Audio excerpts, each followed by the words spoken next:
Okay, everybody, it is the next day. So last night I had a really good turnout. Maybe I should open up the store.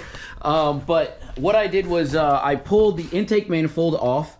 I pulled the injector rails. I pulled what else did I pull? The inlet, turbo inlet. And what I did was I changed out all the, like, I don't know what you want to call those, the vent tubes, the breather tubes on top of the valve covers. Those things were leaking as well, but like you couldn't really see it in the video. I saw it. So what I did was I took all of the breather caps, breathers tubes off for the PCV system or whatnot. And I just, instead of using zip ties, because I had zip ties all over the place. If you watch my video, you have noticed that. But I use worm clamps on all the hoses. And now I'm ready to try to see if I can't smoke test this bad boy. So yeah, let's do this bad boy right on camera, and let's get it started. So plug it up and see what's going on. All right, so start this. And let's see. All right, we do have smoke. You have smoke. So let's see if we can't see smoke.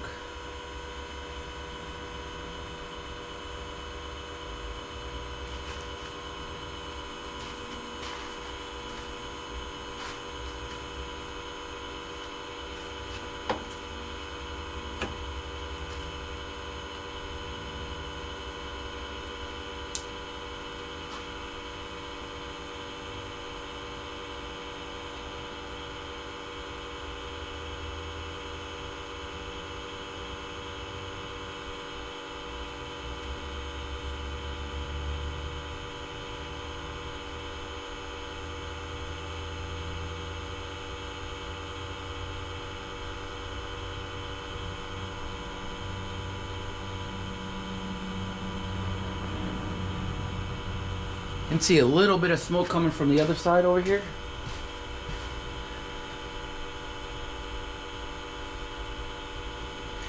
I can't tighten that up a little.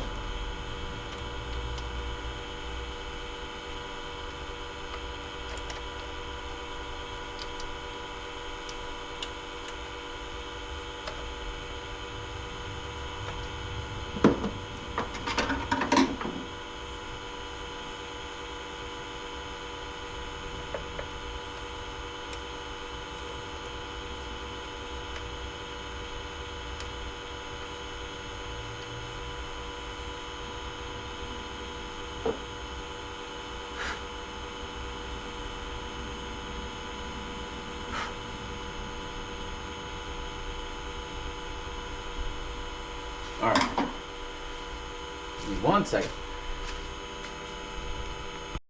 Okay, sorry about the interruption. My in-laws are here. They're about to leave. They just dropped me off some lunch, so which is pretty cool.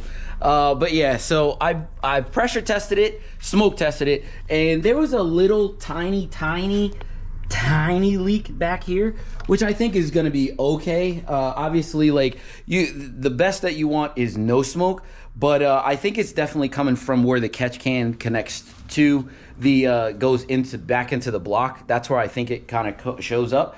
But yeah, I think we're all good to go. So I replaced all the O-rings on the injectors. I replaced the upper and lower TGV gaskets. I replaced the throttle body gasket because I had to take that off. I put like 30 worm clamps on. Well, nah, it's probably not that much. It might be like 12 worm clamps on my breather hoses so that they would stop leaking. And what else? And then I fixed the leak coming from the what do you want to call that? The turbo inlet. So all of those together, really good, and I'm really happy with how everything came out. So now all I got to do is put the coolant overflow bottle back on, and possibly bleed the system, because I didn't really expect to do that, but you got to take that off to get the intake manifold off. So one thing I did not talk about was this part right here. So on the the 08 to, I don't know, I think it's probably 2021 STIs and probably WRXs.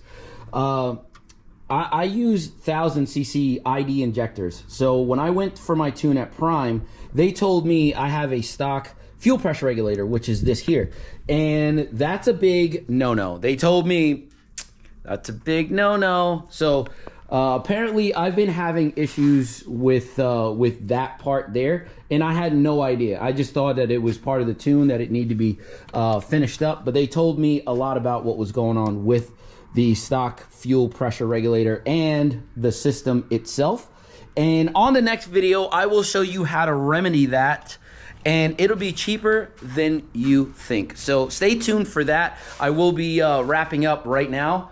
So hopefully you enjoyed this video. Hopefully it helps you. Go and get yourself one of these if you have a Subaru, because a smoke test, smoke detector is a smoke leak detector is so good for all turbocharged cars, especially Subarus with 200 gaskets on it.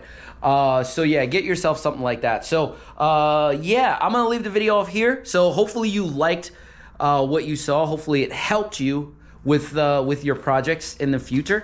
But yeah, if you like this video, like, comment, subscribe. I will see you on the next one, my friends. Deuces.